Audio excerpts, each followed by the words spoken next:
오늘의 큐티 말씀은 말라기 2장 17절부터 3장 12절입니다. 제목 어떻게 돌아갈 것인가. 먼저 앞뒤 문맥을 살펴보겠습니다. 바벨론에서 포로 생활을 하고 다시 예루살렘으로 돌아왔지만 그다지 삶이 나아진 것은 없습니다.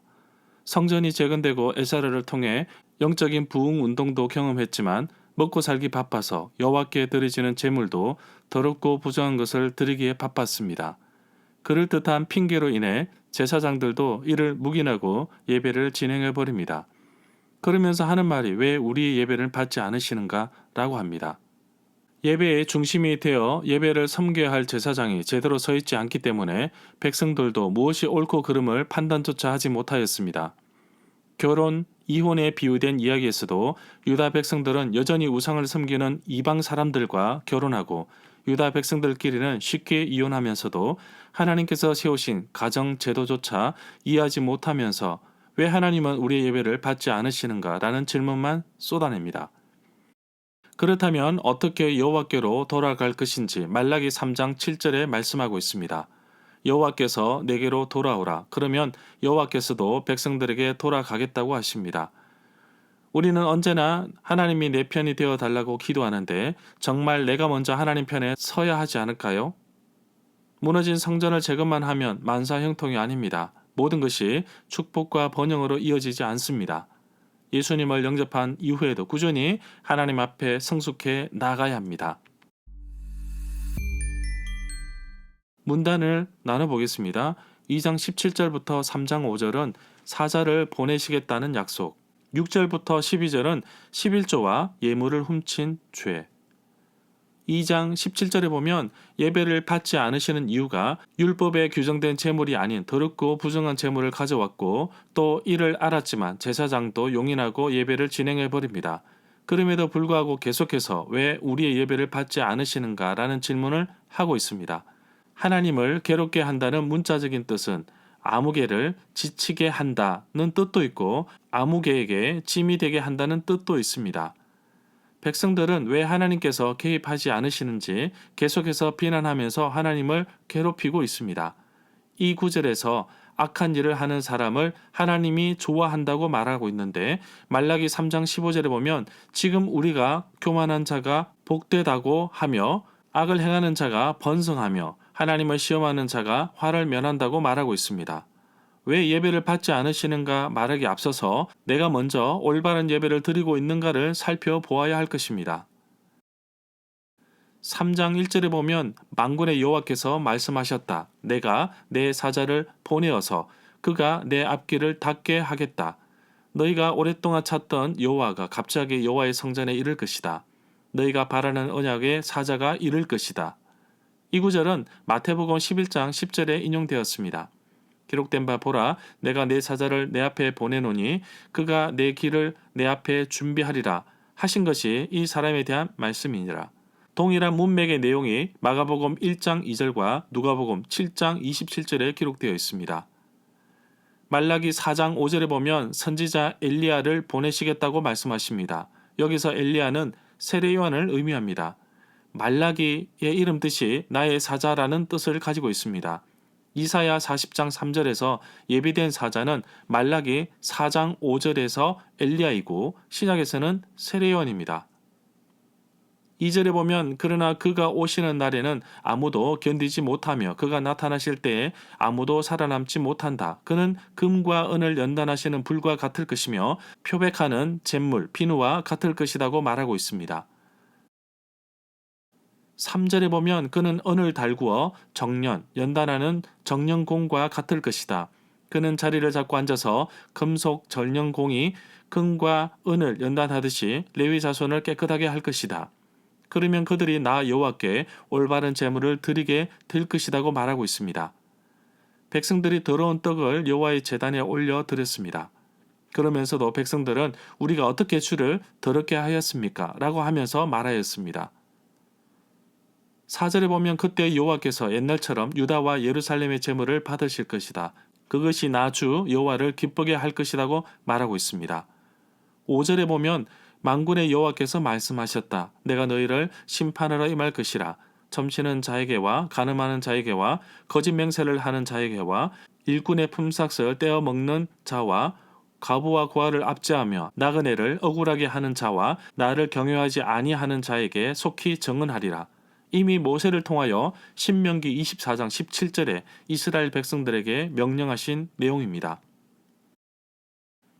6절에 보면 나는 변하지 않는 여호와이다. 그러므로 너희 야곱의 자손아 너희는 멸망하지 않는다 라고 말씀하십니다. 유사한 구절이 시편 102편 27절과 민수기 23장 19절에 나옵니다. 7절에 보면 만군의 여호와가 말하노라. 너희 조상 때부터 너희는 내 규례를 떠나서 지키지 않았고 따르지 않았다. 이제 나에게로 돌아오너라. 그러면 나도 너희에게 돌아가겠다. 그러나 너희는 우리가 어떻게 하여야 돌아가리까 하고 묻는다. 스가랴 1장 3절의 말씀에도 여호와께로 돌아오라고 말씀하고 있습니다. 그러므로 너는 그들에게 말하기를 만군의 여호와께서 이처럼 이르시되 너희는 내게로 돌아오라 만군의 여호와의 말이니라. 그리하면 내가 너희에게로 돌아가리라 만군의 여호와의 말이니라. 그러나 말라기 1장 2절의 말씀처럼 백성들은 여전히 여호와께 불평을 쏟아내고 있습니다. 여호와께서 어떻게 우리를 사랑하셨습니까? 8절에 보면 어찌 사람이 하나님의 것을 훔치면 되겠느냐.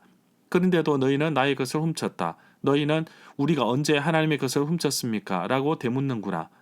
너희가 내게서 훔친 것은 11조와 헌물이다. 헌물은 예물, 봉헌물과 같은 의미입니다. 8절부터 9절 두 구절에서 도둑질하다로 번역된 히브리어 동사에서 그 자모의 순서를 바꾸면 야곱의 이름과 관련되어 있는 속이다라는 뜻의 동사가 됩니다. 백성들이 이렇게 비난을 받는 까닭은 바로 11조와 예물, 헌물을 도둑질하였기 때문인데 제사장들에게 돌아가는 몫을 제대로 바치지 않아서입니다. 9절에 보면 너희 온 백성이 나의 것을 훔쳤으므로 너희 모두에게 저주가 내렸다. 여호와의 말씀을 듣지 아니하며 마음에 두지 아니하였고 내 이름을 영화롭게 하지 않았기 때문에 받은 복을 저주로 바꾸어 버린다고 말씀하십니다. 여호와의 말씀을 마음에 두어야 합니다.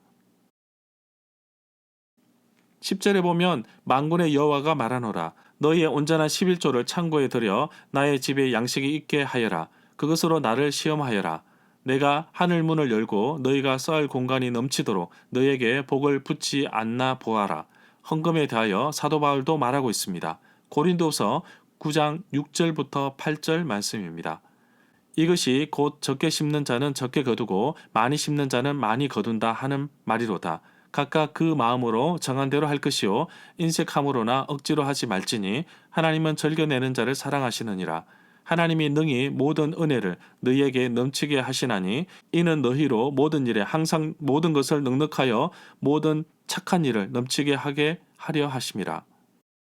유다 사람들이 헌물을 줄이지 않고 온전한 성전 창고로 가져와서 제사장들과 레위인들이 궁핍하지 않게 된다면 하나님이 복을 잔뜩 내려주시려 한다는 것입니다.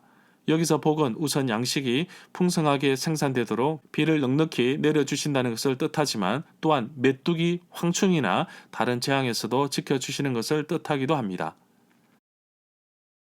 11절에 보면 만군의 여호와가 말하노라. 내가 너희 소산물을 해충들이 먹어치우지 못하도록 하겠으며 너희 포도밭에 포도 열매가 익기 전에 떨어지지 않도록 하겠다.